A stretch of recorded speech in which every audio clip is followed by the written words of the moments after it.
You are listening to Proof Text, a Glossa House podcast exploring Scripture and all things related to it. New episodes are released daily. For more information, check out glossahouse.com and subscribe to our channels on Spotify and YouTube. Welcome and enjoy.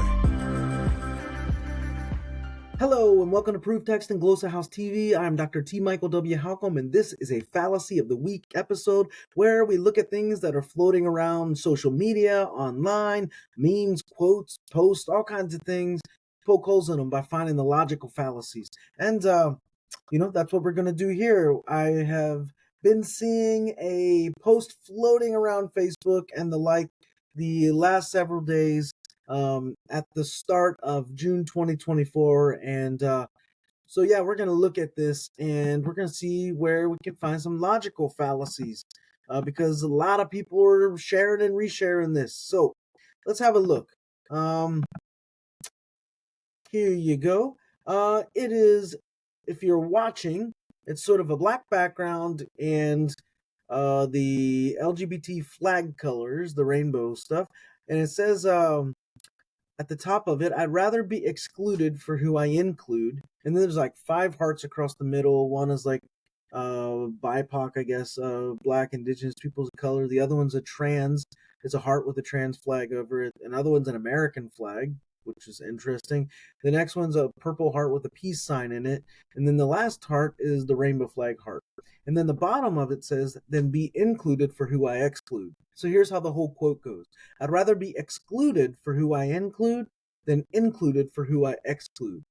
Now that sort of parallelism, which has kind of got a chiastic feel to it, it seems kind of catchy enough, but there are some logical fallacies going on here, at least 3 or 4 I want to try to point out to you. The first is what we call the fallacy of false cause, or just a causation fallacy. We might talk about this in terms of like causation versus correlation. Those are 2 different things. And so the false cause, that appears in an assumption that, well, here in this case, right, the false cause is appearing in the assumption that including or excluding people will directly lead to being included or excluded. Like that's one of the social ramifications of it. When in reality, you might be trying to include a gay person but still be excluded. You might be trying to include a gay person but be ignored. You might be trying to include a gay person and they accept it but they don't include you back. So there's actually a whole range of things that could come, but and we'll get into that false dichotomy in a minute, but the false cause is saying, because I include them, they're going to include me, or, because I include them, I'm going to look good. But if I exclude them, I'm going to look bad. Well, that's not always the case. In some instances where you might exclude people, that a certain group might think well of you. Where in some cases where you exclude someone, certain other groups might include you for it. So it doesn't work, right? This is a false cause fallacy. I'm going to be known for including people, and that's going to go well for me, rather than excluding people. It's going to go bad for me. Well, it all depends on social context. So this is a false cause fallacy. It's assuming that the inclusion of or exclusion of people is directly going to cause social inclusion or exclusion for you.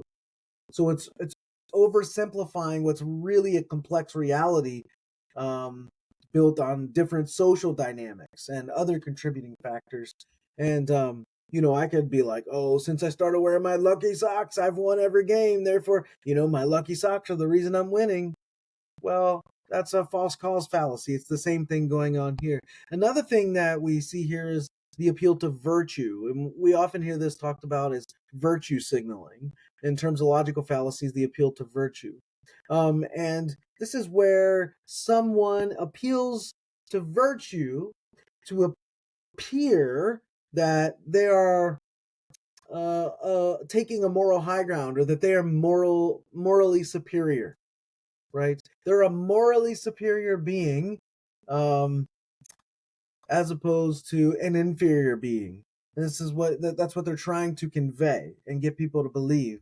And so you see that here. Oh, I'm going to be known for who I include, not who I exclude. Right? So it's sort of this virtue signaling. And by posting it and reposting it and sharing it and resharing it, that's virtue signaling, the appeal to virtue.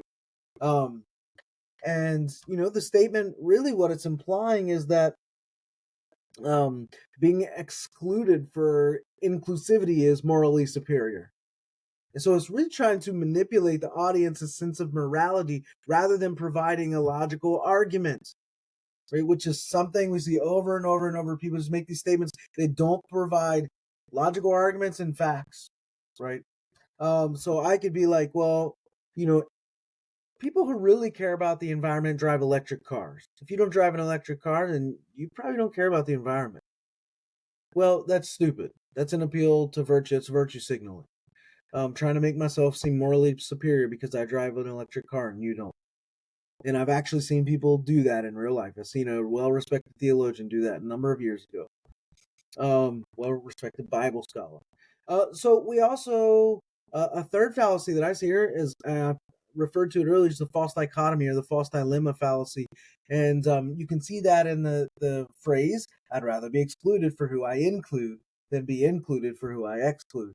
And what this is doing, right, is it's presenting two exclusive options. And anytime people are only presenting you with two options, not that there sometimes can't only be two options, but I'm saying when somebody presents you with only two options, you got to ask yourself, are there more options?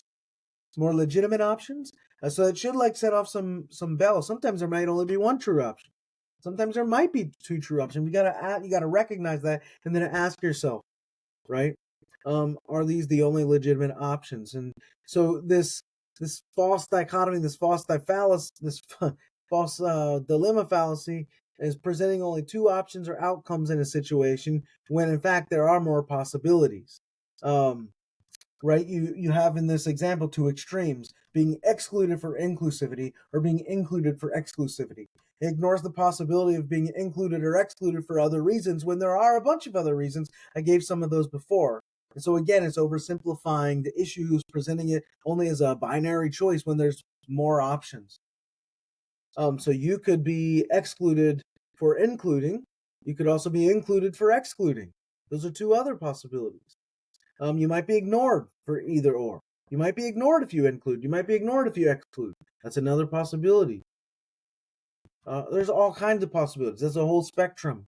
So that old statement, you're either with us or against us. It might be a real It might be a real binary choice in some specific circumstances, but not in others. So the last thing that I see here going on is just the appeal to emotion.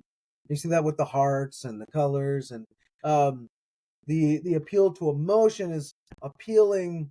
You see it here in the emotional contrast between excluded for who I include, right? Suggesting a noble stance, and included for who I exclude, suggesting a morally questionable stance. And so what the emotional fallacy is doing here, the appeal to emotion, the appeal to pathos, again, that isn't always wrong, but when it becomes manipulative, then it's fallacious, right? The statement is appealing to listeners' emotions by framing inclusion as a morally superior choice and exclusion as inherently negative.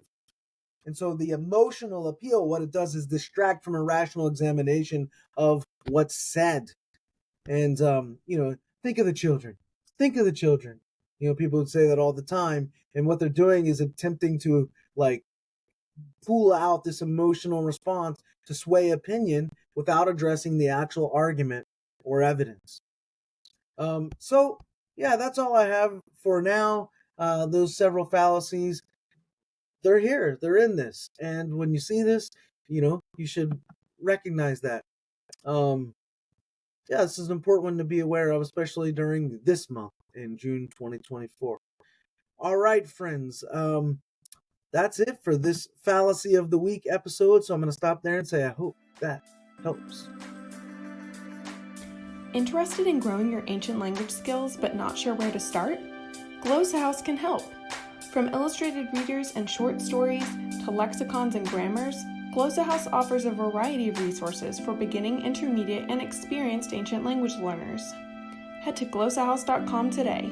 Glossa House, language resources for the global community.